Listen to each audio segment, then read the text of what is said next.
Hello guys mga kaprende, welcome back.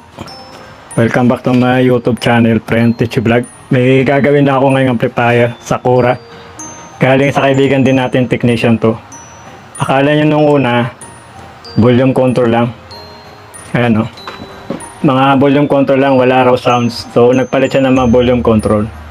Ang naging problema, wala pa rin. So hindi niya magawa. Pinagawa na sa atin, dinala sa atin. Akala ko nung una magagawa agad-agad. So ang ginawa ko naman, tinrest ko kasi okay na yung mga volume control. Ang naging problema, yung inspection ko okay na sana, kaya lang walang sound yung kabilang channel. So ngayon titingnan natin. Nurin nyo hanggang sa dulo kung paano gagawin natin. Ngayon guys, isasaksak natin. Tingnan natin. Yan, nag-power na siya. Ayan guys, tatry natin. Ayan.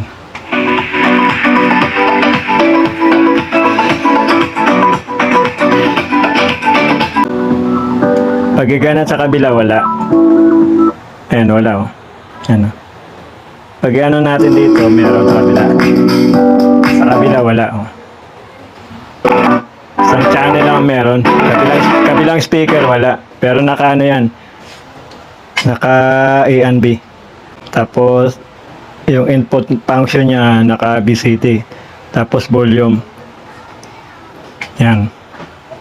Pagdating sa balance, isang channel lang ano. Kasi ito center yan eh. Center di ano, dapat left and right ang gagana. Tara umpisa natin kung paano i-trace.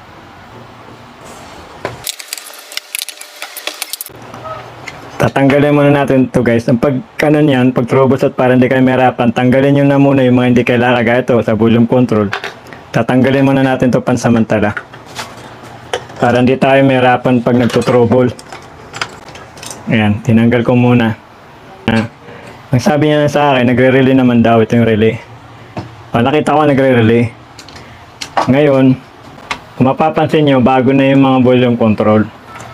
Yan no, mga bagong palit na, pinalitan niya na raw. Ang nangyari, wala pa rin. Wala pa rin sounds. So nung dinala sa akin, sinubukan kong ayusin kasi nagmamadali nga. Nagkaroon na. Ang ginawa ko naman noong una, nung walang sounds, palit yung dress ko, ganito, papakita natin. Papakita ko na lang kasi di ko na sana iba-vlog to. Kaya lang, nung nangyari nga na hindi naman nagawa agad-agad, yun, nakapagantay naman siya. So sabi ko, titracing ko maigi kung bakit isang channel lang meron. Ngayon papakita ko kung paano pag-trace ng walang audio. Kung sa, para matrace nyo lang kung sa main amplifier. Kasi ito main amplifier. Ito yung power supply. Yung toroidal transformer, ito yung mga rectifier niya. Para sa, ito supply dito yan eh, sa nakalagay sa surround center. Tapos itong parts na to para sa main amplifier. Ito main amplifier yan, supply. Tapos ganito lang guys yung pag-trace niyan.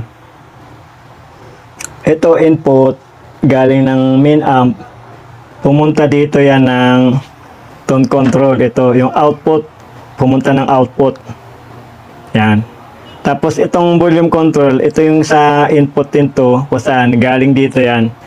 Yung mga yung nakalagay dyan na ano, PCD, auxiliary, mga input yan.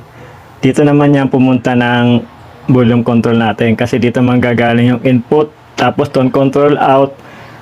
Pumunta naman ng input ng main amplifier natin. So ngayon, gumagana yung relay. Ibig sabihin, pag nagre-relay, good yung amplifier natin. Merong relay dito. Tapos meron pang dalawang relay para sa left and right channel niya. Ito pumunta naman to ng selector, speaker selector niya, no. Ayan, pumunta rito. Ayan, sa speaker selector niya. Ito yung sa speaker selector. Ito yung sa function selector. So hindi natin tatanggalin to. Ang pag-trace niyan, pag mga walang audio, ngayon tatanggalin natin itong ano, input sa may main amplifier, pumunta to ng tone control. Para to sa mga newbies, hindi pa alam paano. Kasi mayroon sa akin nag-message, nagre-relay naman daw, pero ayaw pa rin daw mag-sounds. Napakahirap mag-reply sa ganong sitwasyon kasi ang pagto-troubleshoot, i-actual mo i-analyze mo ang sira. So, para maano natin, i-demo natin. Ngayon, isasaksak ko lang. Ayan, dali lang.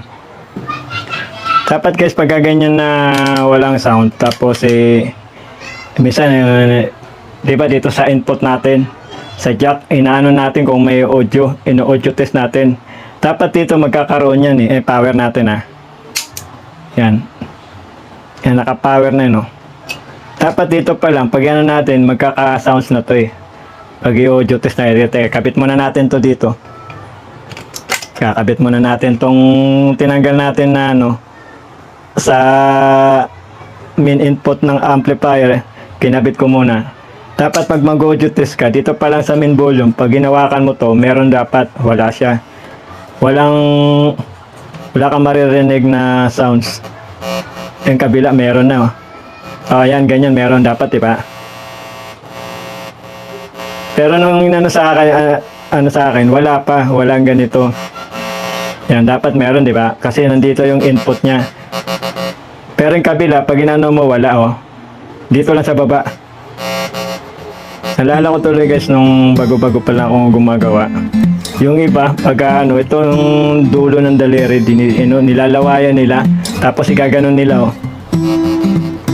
Inahanap nila yung audio signal. Dinalawayan nila. Kapag aya ko noon ginagawa ko, lalo na marumi lagi kamay natin. Di ko na ginagawa ngayon yun. Noong una lang yung medyo bago-bago pa tayo, napapagata siya ba? Nagtataka nga ako, ano bang meron sa laway nila, kung bakit yung dulo na to nilalawayan, tapos gaganyan nila. Yan, ganyan. Kahit wala naman laway, yan, buo yung yan, nag-audio naman siya. Pero yung kabila talaga, wala wala. Dito sa baba, meron. Didemo lang natin paano gawin yung mga walang sounds pero buo yung relay. Ito tatanggalin nyo lang to para matrace nyo siya sa kung saan nanggagaling. Yan. Yan. Tinanggal ko muna to. Ito pumunta ng tone control to. Input galing ng ampli, pumunta ng output ng tone control natin. Tapos, yung tester natin naka times 1 lang siya. Yan.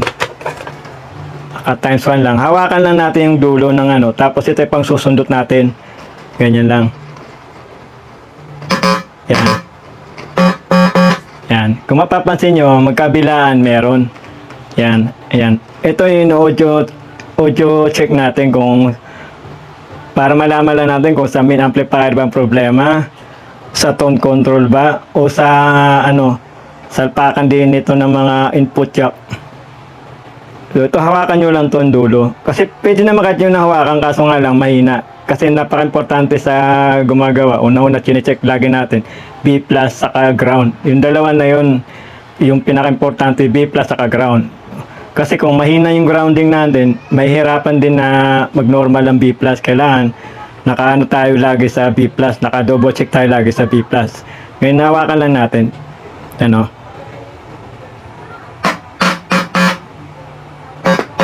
Yan. Ibig sabihin, yan, good yung main amplifier natin. Isa pa. I-check natin. Hawakan lang natin yung ground. Tapos, natin dito. Yan,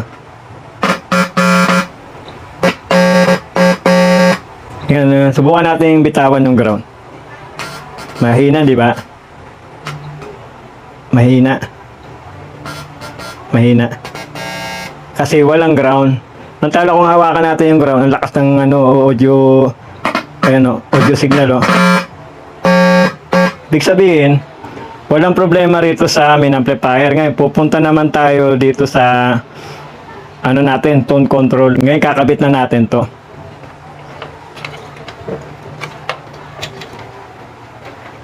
Itong isa, sa relay to, pumunta ng speaker selector. Yan, kasi bali dalawa yung relay niya.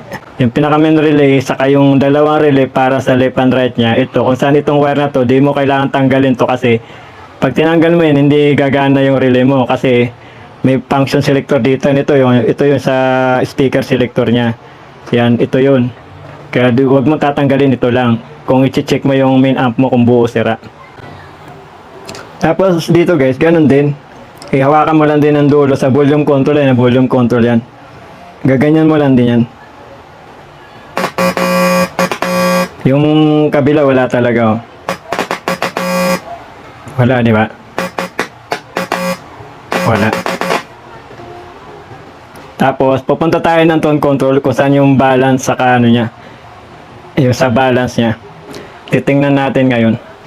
Hawakan nyo lang din tong ground. Tapos, ito yung positive test rod. Naka times 1 lang ang yung tester ko. Tapos, ganyan mo lang siya.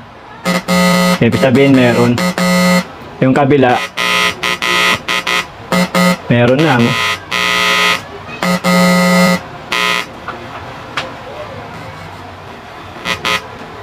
Pagka nito guys nawala yung kabilang channel, isa lang meron.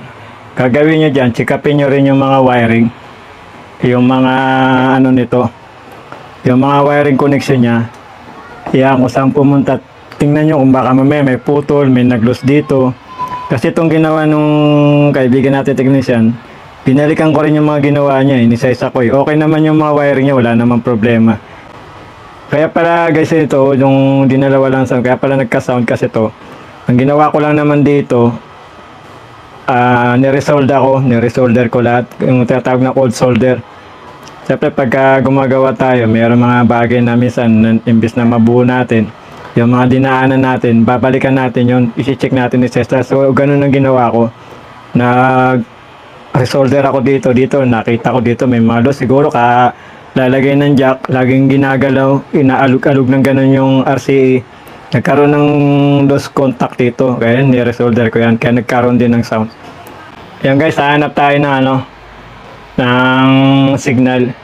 Lalagyan lang natin siya ng capacitor para just in case na may voltahe yung masundot natin, hindi siya masisira. Ito na lang gagamitin natin. Ito lang naman yung kabilang channel yung wala. So ito na lang ang gagawin natin para na tumawid kung paano tatawid yung signal dito. Ito yan na natin.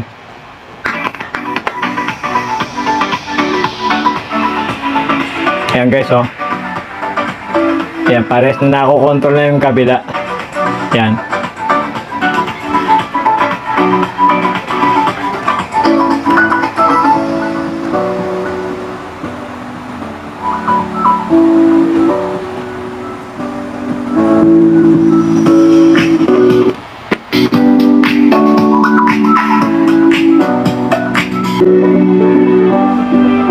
Yun nga lang, hindi pantay yung sound niya, yung isa malakas sa mahina.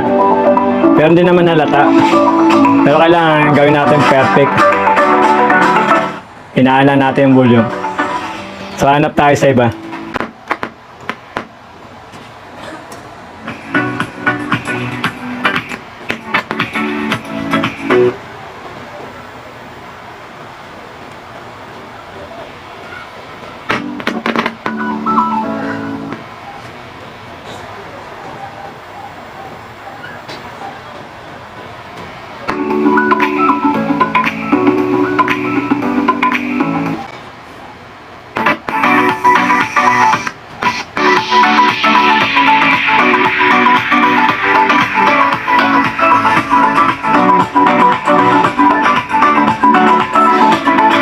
Ayan dito guys, pwede na rito. Yung off pump dito sa una. Kasi medyo balance na yung ano niya, balance na yung sound niya, no? Ayan, no? Ayan, no? Balance na yung ano, volume niya. So gagawin nyo yun guys, pag nahanap nyo ng ganyan, pwede nyo nang palitan tong capacitor.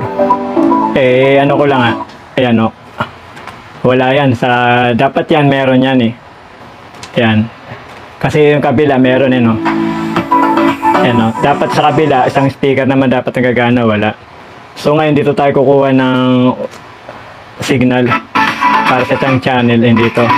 Kasi kung titingnan natin, parehas eh.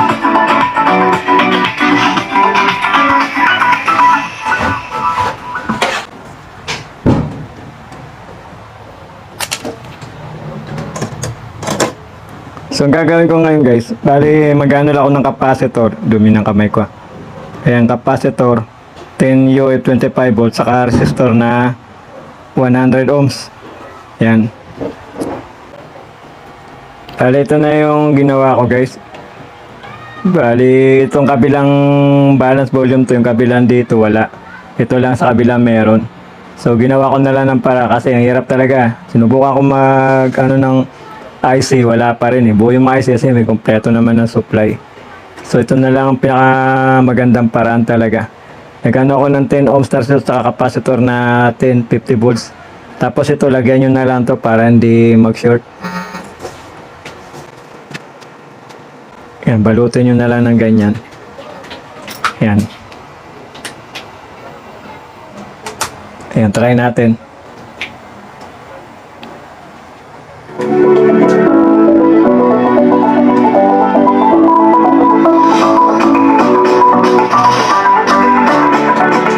Kali yan guys, balance na siya. Ano, ayan natin. Ano. Tatanggalin natin ha. Tanggalin natin.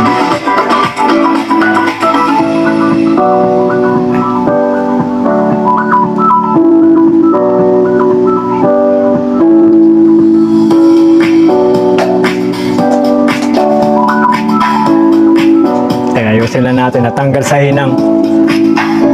Dadagdagan lang natin ang hinang.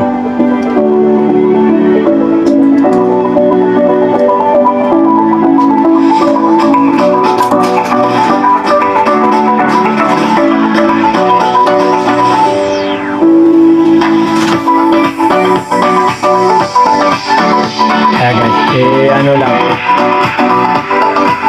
Yan, lalagay lang natin sa kabila kung saan walang channel.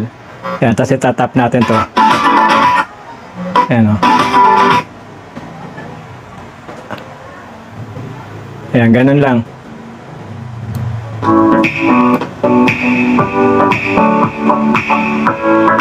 Yan yung sound sa kabila. Ngayon, titingnan, pakikinggan yung maigi. Balas na yung sound niya. Pantay na pantay na. Yan.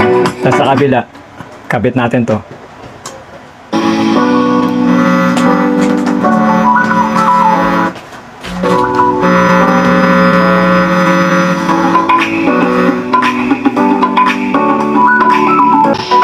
Teka, ilalagay lang natin sa ayos. Testingin natin ngayon kung okay ba. Kung pantay ba yung sounds niya. Yan, naka-on na yan. Bubulyum na lang natin. Tapos yung balance, tingnan natin yung balance kung balance nga ba talaga. Ilagay sa kabila.